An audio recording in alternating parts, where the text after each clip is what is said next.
who has blessed us with all spiritual blessings in heavenly places in Christ Jesus. Our blessings are there in Christ.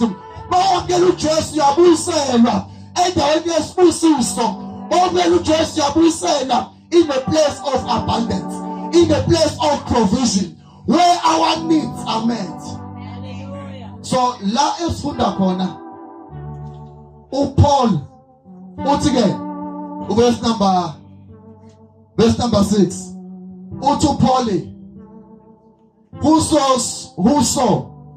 sows sparingly shall also reap sparingly, and who sows so bountifully shall also receive bountifully. Amagama onikela kancane uvuna kancane, onikela kakhulu uvuna kakhulu.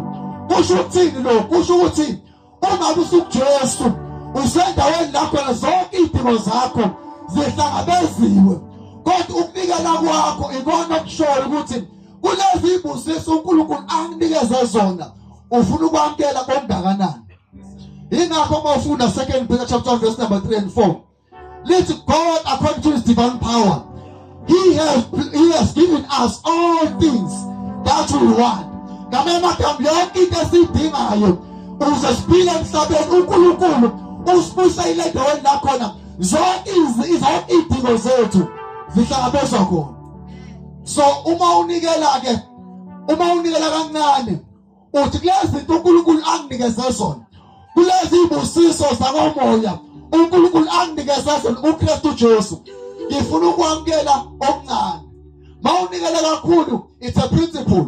Mawunikela kakhulu usho ukuthi ke lezi zinto uNkulunkulu anginikeze khona ngifuna ukwamkela kakhulu. Ngamagama ukunikela kuyi principle.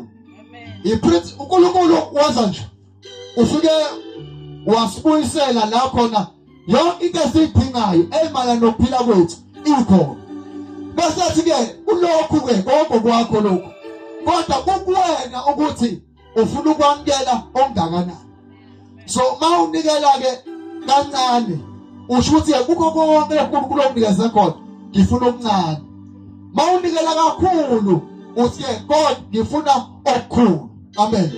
So uNkulunkulu usinikezile, but ukuthina etheke ekwenzeni principle sifuna ongakanani. Amen. So it's a principle. Asime ngenyawo bazalwane. Masu Jesu zonke izinto ezidingayo, yonke into edinga emana nokuphila ikuKristu Jesu. Mawamkela uJesu uyabuyiselwa kuzo zonke izinto uNkulunkulu akulungisela zona ngaphambi kokuthi ufike emhlabeni. Zonke ibusiso eqonda nokuphila zikuKristu Jesu. Amen. Asifake emazwane imali la ukuthi sifuna ongakanani lokho uNkulunkulu asibekele khona.